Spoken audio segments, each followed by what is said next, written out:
This is my fifth video of economics lesson number 2, sectors of Indian economy. Today I will start from here, divisions of sector as organized and unorganized. कहते हैं sectors की division करनी है किसमें, as organized and unorganized, की organize sector कैसे होते हैं और अनऑर्गेनाइज्ड कैसे होते हैं. तो let us examine another way of classifying activities in the economy. This looks at the way people are employed, what are their conditions of work. Conditions of work किसको कहते हैं कि उनके काम करने में उनको कैसी कंडीशंस मिलती हैं, यानी तनख्वाह पूरी मिलती है कि नहीं मिलती, बेटर हेल्थ फैसिलिटीज़ हैं उनके पास, छुट्टियां मिलती हैं नहीं मिलती. तो ये सब वर्किंग कंडीशंस होती हैं. तो what are their conditions of work, ये हम इसमें पढ़ेंगे. ये बेटा एक एग्जांपल है कांता का. ये कांता जो है ये ऑफिस में काम करती है, 9 से सुबह 9 बजे से 5:30 बजे तक इसका ऑफिस है. इसको अपनी सैलरी हर महीने के अंत में रेगुलर मिल जाती है और सैलरी के अलावा इसके पास गवर्नमेंट ने प्रोविडेंट फंड की फैसिलिटी भी दी हुई है. इसको मेडिकल लीव भी मिलती हैं, अलाउंसेस भी मिलते हैं मेडिकल. एंड कांता जो है does not go to office on Sunday. Sunday की भी इसको छुट्टी मिलती है. ये अपने ऑफिस में नहीं जाती है. अगर कोई छुट्टी ये इससे ज़्यादा भी लेती है तो तब भी इसको पेड हॉलीडेज मिलती हैं. संडे भी इसका पेड होता है. When she joined work she was given an appointment letter stating all terms and condition of work. जब इसने ये गवर्नमेंट जॉब ज्वाइन की थी तो इसको एक अपॉइंटमेंट लेटर मिला था जिसमें सारी टर्म्स एंड कंडीशंस लिखी हुई थी. इधर कमल है, ये कमल का एग्जाम्पल है. कमल जो है ये कांता के नेबर में ही रहता है और ये डेली वेज लेबरर है एक ग्रॉसरी शॉप में. और वे सुबह 7:30 बजे या 7 बजे सुबह चला जाता है दुकान पे और रात को 8 बजे तक वो काम करता है. और उसको कोई और अलाउंस नहीं मिलता, सिर्फ अपने ही तनख्वाह मिलती है जो वो लेता है. उसके लिए सारे दिन जो हैं मतलब इक्वल नहीं है. जैसे कि संडे को भी उसको छुट्टी नहीं मिलती है. अगर वो संडे पे काम को नहीं जाता है तो उसकी संडे के जो पैसे हैं वो कट जाते हैं. तो he has therefore no leave और पेड हॉलीडेज. उसकी कोई भी लीव नहीं होती, छुट्टी नहीं होती और कोई पेड हॉलीडे नहीं होती. Nor was he given any formal letter saying, कोई उसको अपॉइंटमेंट लेटर नहीं मिला हुआ कि has been employed in the shop, कि उसको शॉप में नौकरी दी हुई है. He can be asked to leave any time by the employer. उसका एम्प्लॉयर जो शॉपकीपर है उसको कभी भी कह सकता है कि नौकरी छोड़ के तू चला जा. तो ये तो बेटा गवर्नमेंट सेक्टर में काम कर रही है कांता. गवर्नमेंट सेक्टर को कहते हैं हम पब्लिक सेक्टर. और कमल जो है ये किसी शॉप पे काम कर रहा है, प्राइवेट सेक्टर में काम कर रहा है. तो जो टर्म्स एंड कंडीशन गवर्नमेंट की प्राइवेट से कैसे डिफरेंट है, तो ये गवर्नमेंट सेक्टर जो है इसको हम ऑर्गेनाइज्ड बोलेंगे.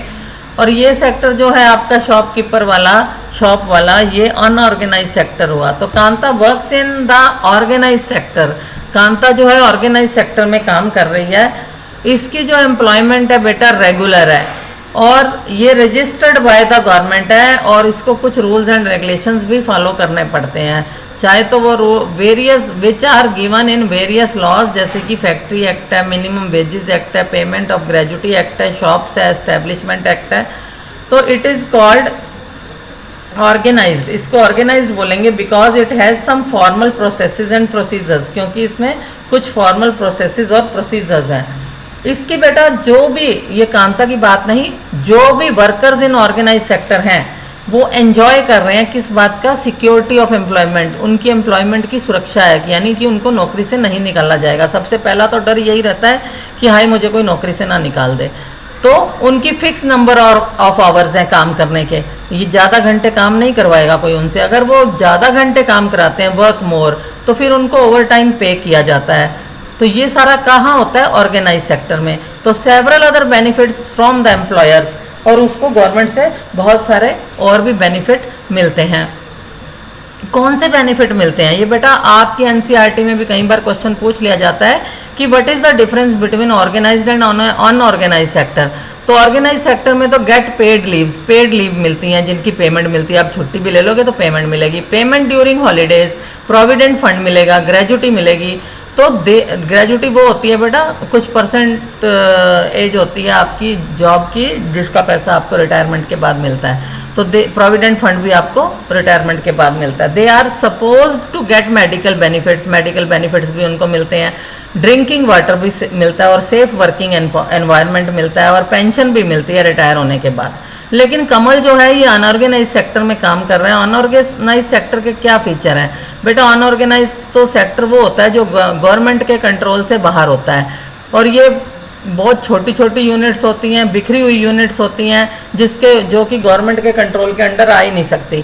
तो रूल्स एंड रेगुलेशंस जो हैं यहाँ पर फॉलो नहीं किए जाते। तो jobs here are low paid, सबसे कम वेतन की जॉब्स होती हैं, ऑफन नॉट रेगुलर भी नहीं होती। तो no provision for overtime का भी कोई प्रोविज़न नहीं है, जितने मर्जी देर काम करा लो लेकिन उसके पैसे नहीं देते। पेड लीव भी कोई नहीं है, इवन संडे भी उनको पेड नहीं मिलता, उसकी भी छुट्टी के पैसे काट लिए जाते हैं। हॉलीडेज भी नहीं मिलती, लीव ड्यू टू सिकनेस भी नहीं मिलती। Employment is not secure, employment भी सिक्योर नहीं है। जैसे कि कमल को कभी भी उसका दुकानदार कह दे भाई जाओ, नमस्ते जी, छुट्टी हो गई तुम्हारी, जाओ किसी भी दिन। तो people can be asked to leave without any reason, job छोड़ जाती है उनकी without any reason. When there is less work, जब पीक सीज़न होते हैं बेटा तो तब तो काम आ जाता है, लेकिन कुछ सीज़न ऐसे होते हैं जिसमें बिल्कुल भी काम नहीं होता। तो लेस वर्क वाले सीज़न में जो पीपल हैं उनको क्या दिया जाता है, जाओ जी जॉब छोड़ के चले जाओ। तो this sector includes a large number of people who are employed on their own doing small jobs such as selling on the street or doing repair work. Similarly, farmers work on their own and hire laborers as and when they require. कहते हैं अब तो किसान क्या करता है, जब मर्जी उन्हें निकाल देगा, जब मर्जी हायर कर लेगा लेबरर्स, जैसे जैसे उसको ज़रूरत होती है वैसे वैसे वो रख लेगा अपने जॉब पे।